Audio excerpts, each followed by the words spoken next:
আসসালামু আলাইকুম। লাস্ট ক্লাসে আমরা ক্লাস 8 এর 4.1 এর 4-5 দেখেছিলাম এবং 9 নম্বর কিন্তু তোমাদের হোমওয়ার্ক ছিল। হোমওয়ার্ক কিন্তু জমা দিতে হবে। কারণ এখন থেকে প্রত্যেকটা ক্লাস হয়ে যাওয়ার পর আমরা পরীক্ষা নেব এবং যারা হোমওয়ার্কে অ্যাটেন্ড করবে, হোমওয়ার্ক জমা দেবে এবং বুঝবে ক্লিয়ারলি এবং না বুঝে জানাবে, শুধুমাত্র তারাই হচ্ছে পরীক্ষায় অ্যাটেন্ড করতে পারবে। সবাই কিন্তু পারবে না। তো আই হোপ তোমরা ম্যাথগুলো কমপ্লিটলি সিরিয়াল ওয়াইজ দেখতেছো এবং আমার সাথে অবশ্যই আমি তোমাদের অলরেডি অনেকেরই শেষ হয়েছে আমি জানি চ্যাপ্টার। তো তাহলে তাদের হোমওয়ার্ক করতে বেশি কষ্ট হওয়ার কথা না, কারণ তোমাদের জুন মাসে হাফ ইয়ারলি পরীক্ষা। তো আজকে আমরা 6 নম্বরে যেটা করব সেটা পাওয়ারটা যদি খেয়াল করো, পাওয়ার 4 দেওয়া আছে। পাওয়ার 4 থাকলে আমাদের ফার্স্ট নিয়ম হচ্ছে আমরা এটাকে ভাঙালাম। এখন যদি খেয়াল করো, এটা কিন্তু আমরা যে লাস্ট ক্লাসে সূত্রগুলো দেখেছিলাম সেম ওই সূত্রটিতে আমাদের আবার হেল্প করবে। এখানে মাইনাস দিয়ে ফেলেছে, দুটোরই কিন্তু প্লাস। আমরা বলেছিলাম দুইটা সেম মান, জাস্ট ভিতরে একটা আলাদা, একটা প্লাস একটা মাইনাস। তো পাওয়ার যখন 4 থাকবে, এটা মনে রাখবে অলওয়েজ ফিক্সড, এই জায়গাটা একদম ফিক্সড রুল। পাওয়ার যখন 4 থাকবে তখন অলওয়েজ আমরা প্লাসের সূত্রে ফেলাবো, প্রথমবার এই সূত্রে ফেলাবো, অলওয়েজ ফিক্সড।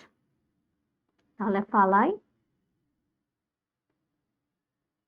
এখন যদি খেয়াল করো, আমার মান কি দেওয়া আছে, জাস্ট a প্লাস 1/a, আর আমার এখানে দেওয়া আছে a স্কোয়ার 1/a, সুতরাং এটা পসিবল না।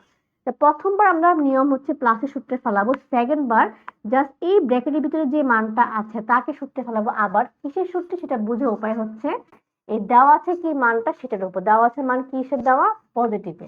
তাহলে পজিটিভে দেওয়া থাকা মানে কি, আমাকে আবার আমি এটাকে পজিটিভ ফেলাবো।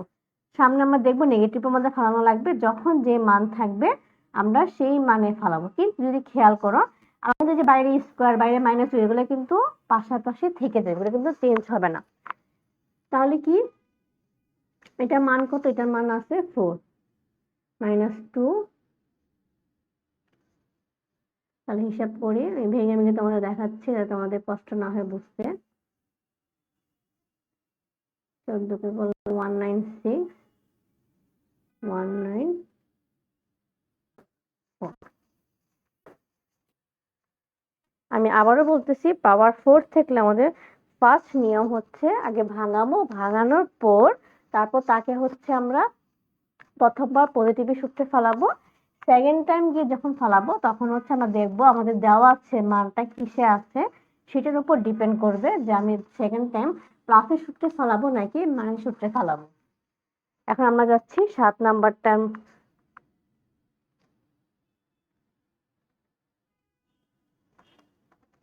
দেওয়া আছে মানটা আমি লিখে নিই।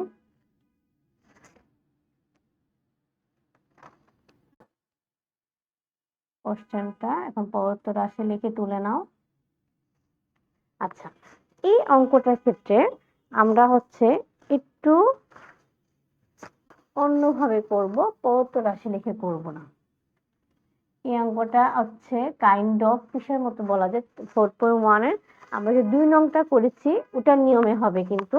তো ফার্স্টে হচ্ছে আমরা মনে করে লিখে করতে পারি, এখানে মান কিন্তু অনেক বড় দেওয়া আছে, দ্যাটস এই নিয়মে করতে হবে। তো ফার্স্টে আমরা কোশ্চেনটাকে তুলে নিতে হবে। ফার্স্টে দেওয়া আছে এটা লেখা যাবে না এক্ষেত্রে। তোলার পর তুমি চাইলে হচ্ছে এখানে দেওয়া আছে এটা তুলতে পারো, কিন্তু আমি এখানে তুলবো না, আমি হচ্ছে মান লেখার সময় করব। এটা হচ্ছে 4.1 এর 2 নং নিয়ম করতে ধরি, আমরা এই মানটাকে ধরবো, কারণ এত বড় মান অঙ্ক করতে গেলে অঙ্ক করা যাবে, এটা আমি কখনোই বলবো না যাবে না, বাট অনেক লেন্দি প্রসেস, অনেক টাইম প্রসেসিং, তোমাদের পরীক্ষাতে টাইম তোমরা পাবা না। আর ম্যাথ কিন্তু পেঁচিয়ে দেয় ত্রিকোণমিতিগুলো, তো তখন হচ্ছে হ্যাসেল হয়ে যাবে কিভাবে মিলাবো, খুব প্রেসার পড়ে তখন। দ্যাটস আমরা যত শর্টকাটে করা যায় তত শর্টকাটে শিখবো। এখন তোমরা লেখো, সুতরাং প্রদত্ত রাশি। কেউ যদি এখন থেকে করে শিখতে চাও সেটা আমাকে জানাবে, আমি সেটাও তোমাদের অবশ্যই শিখাবো। আর আমি হচ্ছে যেটা টাইম কনজিউম শেখাচ্ছি। ওকে, এখন যদি তোমাদের খেয়াল থেকে আমরা যে 4 নম্বরটা যদি ভিডিওটা দেখে থাকো তাহলে সেই নিয়মে করতেছি। ফার্স্ট হচ্ছে আমরা এ আর বি কে ভাঙাবো, তারপর হচ্ছে আমরা সূত্রে ফেলবো, সূত্রে 2 আনবো। সূত্রটা দেখে চেহারাটা দেখে তো বোঝা যাচ্ছে এটা a² + 2ab + বি সূত্র, এই সূত্র কিন্তু না, প্যাচ লাগিও না, আমি পাশে লিখে রেখেছি আর মুছার নাম হচ্ছে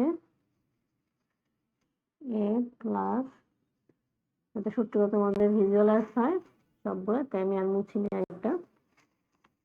তাহলে এই সূত্রে কিন্তু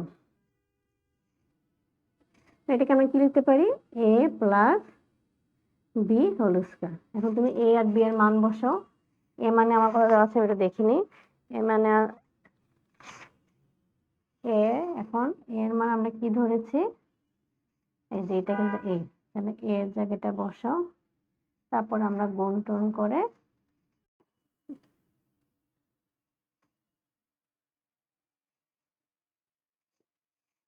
এখন 4 এর সাথে এটা গুণ হবে, এখন ফার্স্ট ব্র্যাকেটে রাখলেই হবে 4n স্কয়ার, 3 সাতা 21 m স্কয়ার, 7 আগে প্লাস 2 এর আগে মাইনাস, তারপর মাইনাস 7 দুগুণা 14 n স্কয়ার। এখন আমরা একটা হিসাব নিকাশ করে অঙ্কটাকে ছোট করবো। 21,000 কত হয়, 22 23 24 25,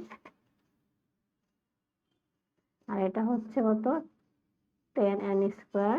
এখন তুমি এম এর মান দেখো, এম কত, এম এর মান কত 6, যেহেতু স্কয়ার আছে আমি এখানে সেকেন্ড ব্র্যাকেট দিব, কত বললাম জানে 6 স্কয়ার মাইনাস 10 ইন্টু 7 স্কয়ার। এখানে থার্ড ব্র্যাকেট লিখে দাও, দেয়া আছে, অথবা লিখতে পারো উদ্দীপক থেকে, যেটা সুবিধা হয়। বাইরে স্কয়ার ছিল, এটা দিতে ভুলো না। আর এখন একবার হিসাব করছি, 36 আর 25 গুণ করেছে, কত হচ্ছে 36 গুণ 25 900 মাইনাস 749 আর 10 490, 900 মাইনাস 490 410। আমি এটাকে এখানে লিখেছি 410 স্কয়ার, 410 ইন্টু 410 168,100। দেখো এরকম করে ভাঙার পদ্ধতিতে আমাদের কিন্তু অঙ্কটা কিন্তু অনেক বড় হয়ে গিয়েছে। যদি তুমি ওইভাবে করো তাহলে কিন্তু জিনিসটা আরো বড় হয়ে যাবে। তোমাদের হোমওয়ার্ক থাকবে হচ্ছে এই হচ্ছে, যেহেতু আমরা 6 নাম্বারটা শিখেছি, 6 এর মতো প্রশ্ন হচ্ছে 9 10, তাহলে হোমওয়ার্ক থাকবে 9